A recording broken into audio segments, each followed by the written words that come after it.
From the academy to the command post, the Weekend Wrap-Up podcast covers the leadership lessons, mentorship, and tough conversations needed to build a resilient firehouse.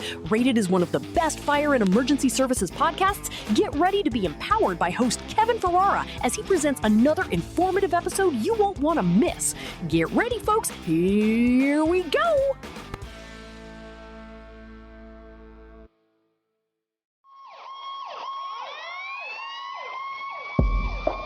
Welcome, everybody. You're listening to AFSO 21's Weekend Wrap-Up podcast. Here is your host, Kevin Ferrara. If you've been anywhere near a firehouse, a union meeting, or a coffee shop within the last 5 years, you've likely heard the refrain. People say, nobody wants to work anymore. They say, this new generation doesn't have the grit. Fire service leadership often points to empty application lists, forced overtime, closing stations, and high turnover rates, blaming external factors like the economy, private sector competition, or societal shifts. And look, some of those external factors, they're real, but today, I'm asking those of you within the fire service to be honest with yourselves. I'm asking you to step past the excuses and look right into the mirror. Because the single biggest threat to the longevity, safety, and culture of the fire service, it isn't a lack of interest from the outside, it's a crisis of leadership from the inside. Poor, ineffective, inexcusable leadership is actively burning out the veterans who stay, driving away the mid-career talent desperately needed to preserve institutional knowledge, and turning away the next generation before they even step into an academy classroom. So grab your coffee or energy drink of choice and settle in as we spend time untangling how toxic, outdated, and absent leadership is impacting our fire departments, and more importantly, how we fix it. Welcome, everyone, to another episode of AFSO 21's Weekend Wrap-Up podcast. I'm your host, Kevin Ferrara, and today we're going to touch on the third rail of the modern fire and emergency service. So, before we talk about recruitment and retention, we need to define our terms. What does poor, ineffective leadership actually look like in emergency services? Too often, when people hear poor leadership, they picture an abusive chief chastising personnel on an incident scene, sometimes without explanation. But the truth is, it's much more insidious. On the incident scene, tactical leadership is often sharp because it's governed by strict standard operating guidelines, or SOGs, and immediate physical feedback. Where leadership fails most dramatically is in the administrative, cultural, and human relations realm. So let's break down the primary archetypes of failed emergency service leadership. Number one, the way we've always done it, this way. That's the traditionalist. This is the leader who treats tradition not as a foundation to build upon, but as an anchor holding the department back. These individuals resist modern tactic changes. They disregard updated mental health protocols, and they view any question about policy as an act of insubordination. When a rookie asks, why do we do it this way? The traditionalist answers, because that's how we've done it for 100 years. Next up is the toxic bureaucrat and micromanager. This leader is obsessed with policy enforcement when it comes to minor infractions, like a misplaced hat or an unpolished bumper. But they're completely absent when it comes to critical issues like station living conditions, broken equipment, or crew safety. They govern through fear and discipline rather than trust and mentorship. Next up, we have the ghost. These are the absentee leaders. This is the chief officer who has effectively retired on duty. They stay locked in their office, avoid awkward conversations, often hide behind emails, and they ignore simmering conflicts among crews until those conflicts explode into union grievances or public scandals. And lastly, we have the ego-driven ladder climber. Now, this officer views their position not as a responsibility to serve their firefighters, excuse me, but as a title to serve their self-image. They make decisions based on political optics with city council or county commissioners, routinely throwing line officers and operational firefighters under the bus to protect their own standing. When these leadership archetypes dominate a department, they create a systemic illness.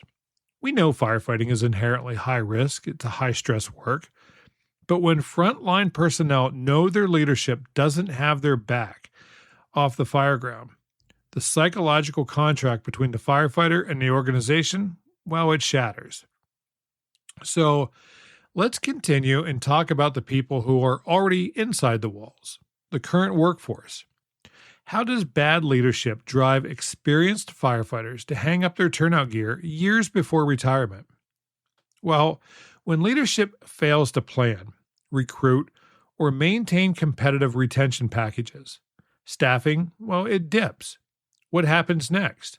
Forced overtime in career departments, where firefighters may be mandated to stay for 48, even 72-hour shifts. When a chief officer treats forced mandates as a primary staffing strategy rather than an emergency measure, they're sending a clear message. Your home life, your family, your physical recovery, and your mental health, well, they don't matter to this department. This creates a vicious feedback loop. The more people leave, the more mandatory overtime is piled onto those who remain. The best mid-career firefighters, you know the ones with 5-10 years of experience who form the backbone of training and engine company operations. They look at the landscape and say, hey, I love the job, but I hate the environment. And what do? They walk. They go to neighboring departments, change careers entirely, or leave for the private sector. Excuse me. And it's similar within the volunteer fire departments. When the same few volunteer firefighters are the only ones showing up to calls, they eventually reach a point where they're tired of carrying the department on their backs. That environment leads to burnout. And I'm not talking burnout from the number of responses, but because of those who only show up when it's playtime, the incidents involving smoke and fire. You guys know who they are. When it comes time for other calls, there's nobody coming, and that's concerning. I can't tell you how many times I've heard personally volunteer firefighters, especially those in leadership roles, say after being called out for not stepping up, well, we're just volunteers. Well, to those who just want to carry the title of firefighter or chief or some other title given to them, and we all know who they are, the person who calls 911 and asks for help, they don't give a damn whether you're volunteer or paid. More so, they don't care about whatever drama is going on. And I'm sure I don't have to remind each of you, there's plenty of drama within the firehouse. Everything from who got the newest set of boots or gloves, to who's going to the next away training class. Well, to who's messing around with someone's girlfriend or wife. To the volunteers listening, pay attention. All that drama crap you bring to the firehouse, as innocent as you think it might be, it's not, so stop it. The career firefighters know what I'm talking about. When you step into your respective volunteer fire departments, you're expected to be professional at all times, not childish as many of you seem to be lately. Appearance is everything, yet many of you look like you just walked in off the streets of Skid Row. Many of you bitch among yourselves about dumb stuff that's out of your control, or you walk around with a chip on your shoulder. There's a reason why your volunteer fire service is dying. It's because of your drama. I want each of you to look in the mirror tonight and ask yourselves if you embody the professional standards expected by the public when you give a tour of the station or arrive curbside during the most vulnerable moments of someone's life. And I'm talking not just about physical appearance, but your mental capacity. What kind of person do you see in the mirror, and is that person who you'd want to be as a role model for others? Alternatively, does your ego cause others to distance themselves or even provoke intense hostility from those who feel it's warranted? When you stand there tonight and look at yourself, think of this. After someone calls 911, when that big shiny fire truck rolls up, lights flashing, sirens blaring, and the crew pops out, hopefully it's more than just the driver, the public envisions professionals ready to get to work. Therefore, be that person. And don't just act the part. People know when you're acting bullshit. The fire service is not the place to fake it until you make it. Lives, including your own, are at stake. So don't be that person who, after the investigation is concluded, we find out, well, hell, you shouldn't even been on the job. The environment you create as a leader or foster because you're a follower has a lasting effect on the current and future fire service. You're either part of the solution or you're part of the problem. Now's the time to make a choice. I'll be honest, I absolutely love the fire service. But if you were to ask me today if I joined a local volunteer fire department, I'd laugh at you and tell you, not a chance. It's not because of my physical abilities, worn down from 39 years of firefighting. It's because of the drama, period. Drama is the reason why my local volunteer fire department can't get anyone to join and why other departments avoid and laugh at them.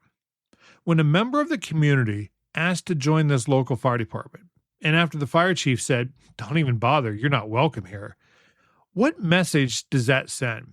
Not just to the community member, but throughout the entire community, especially when that volunteer fire department barely has a skeleton crew to respond. Drama, folks, is the number one reason why good people avoid and or leave an organization. So now that I got my tongue back, now that we address drama and beat up the volunteer fire service a bit, and I do not apologize for that. It's something that has to be said and echoed. Let's talk a little bit about the dismissal of mental health and behavioral support. For decades, the fire service response to trauma was, suck it up, drink it off, or hey, go pick a new job. Modern research shows that the massive toll of cumulative PTSD, occupational stress, and high suicide rates among first responders. Poor, ineffective leaders often give lip service to mental health while actively penalizing those who do seek help. When a firefighter reaches out after a horrific pediatric call or a complex rescue, and leadership responds with skepticism, demotions, or cold indifference, it metastasizes into a culture of silent suffering, sometimes resulting in suicide. Good firefighters, they want to grow. They want training, specialized certifications, promotional pathways, and meaningful work. They want to feel as if their opinions and contributions matter. They want to be a stakeholder in the organization they joined. But poor, ineffective leaders, they view ambitious firefighters as threats to their own authority. They gatekeep training funds, pass over qualified candidates for promotions based on favoritism, and offer zero constructive feedback. Believe me, folks, I've experienced all of that and more firsthand throughout my 39 years in the fire service, all because I had knowledge I was willing to share without any expectations of receiving something in return. But leadership, they felt threatened that I was going to take over their role. So when people realize that merit and dedication mean nothing compared to political loyalty, engagement dies. Eventually, I stopped wanting to give. I didn't want to take anything either, other than to do my job, go home after each shift or call. Whatever happened when I was gone, I didn't care. It wasn't my problem because I was off duty. I laughed when my phone would ring and I'd see the number, knowing who was calling. The same leadership who dismissed me was now asking for my help. I'd often just hit decline and go about my day. But doing that tore me up inside because I loved the fire service. I wasn't supposed to be turning my back on the service I loved. It's a brotherhood. We're supposed to be looking out for each other. I was supposed to be a team player. But sometimes we have to put ourselves on the bench and let the team down before the coach realizes the value we each have. So, are you ready to take yourself out of the game as a leader and set an example? Or are you going to follow those who think they can lead because they wear a certain title or certain amount of bugles? Wow, that was a bit intense, wasn't it? So let's move on and address the second half of this equation, potential recruits.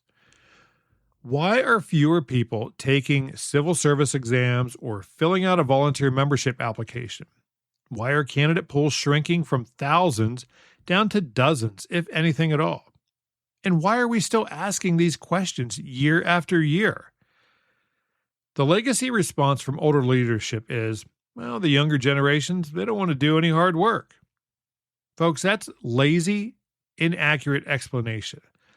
The reality is that the new generation of potential firefighters approaches work with different expectations, and bad leadership is completely misreading the room. 30 years ago, fire department's internal culture was hidden behind its bay doors. Today, prospective recruits know nearly everything about a department before they even fill out an application. They're talking to active firefighters on Reddit or Facebook. They're checking local news stories regarding union disputes, and they're observing how departments handle internal scandals. If a department has a reputation for toxicity, harassment, outdated equipment, or bad labor relations, top-tier recruits simply apply elsewhere. The Gen Z and millennial recruits prioritize psychological safety, inclusivity, clear communication, and professional growth. When they step into a recruitment seminar run by leaders who project arrogance, dismiss diversity, or cling to archaic toxic traditions, these candidates see a toxic work environment and they don't walk away, they run away. Failed leadership resists updating hiring or recruitment processes. Many departments still rely on antiquated, months-long hiring or recruitment cycles, static testing methods, and poor communication, losing stellar applicants to private industry or modern departments, well, that streamline their intake process. So, how do we fix this? We can't just diagnose the illness. We have to prescribe the medicine. Rebuilding a fire department's culture and fixing the recruitment and retention crisis requires intentional, brave leadership at every level. Leadership in emergency service, it's not about rank. It's about responsibility. Great chiefs and company officers understand that their job is to serve the crews on the line, to give them the tools, the training, schedule predictability, and emotional backing they need to succeed both personally and professionally. Yet, many poor leaders feel intimidated by anyone who has something to offer they believe might make them look inferior. Departments must invest heavily in modern training, health and wellness programs, and clear mentorship pipelines. When firefighters see a clear, fair path for advancement and skill building, retention rates typically soar. Cultural change requires zero tolerance for toxic leadership behaviors. Chiefs, city managers, municipal leaders, and union heads, they all must be willing to hold officers accountable, including themselves, when they fail to support their personnel. So to every current officer listening, take a hard look at your department. Be honest as you ask yourself if your own personal leadership traits are making people want to stay or if they're driving them out the door. Ask yourself what you can do differently to affect positive change. Are you yourself even willing to change? Or are you so salty that it's your way or the highway? To the firefighters and future recruits out there, don't lose faith in the profession. Firefighting is still one of the greatest callings on the planet, but it's up to you, the current generation, to step up, become the leaders many of us wish we had back in the day, and fix the culture from the ground up. Don't be intimidated.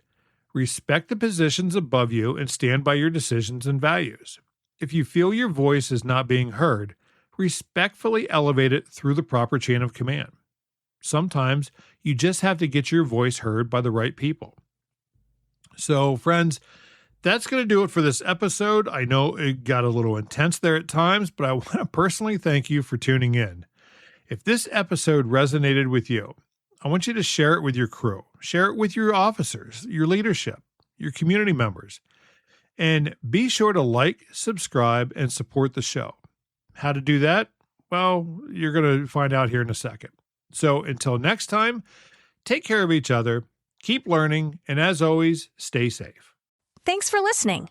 To follow Kevin and the Weekend Wrap-Up podcast from your favorite streaming platform, open the podcast description and then click the Support the Show link, or go to afso21.com.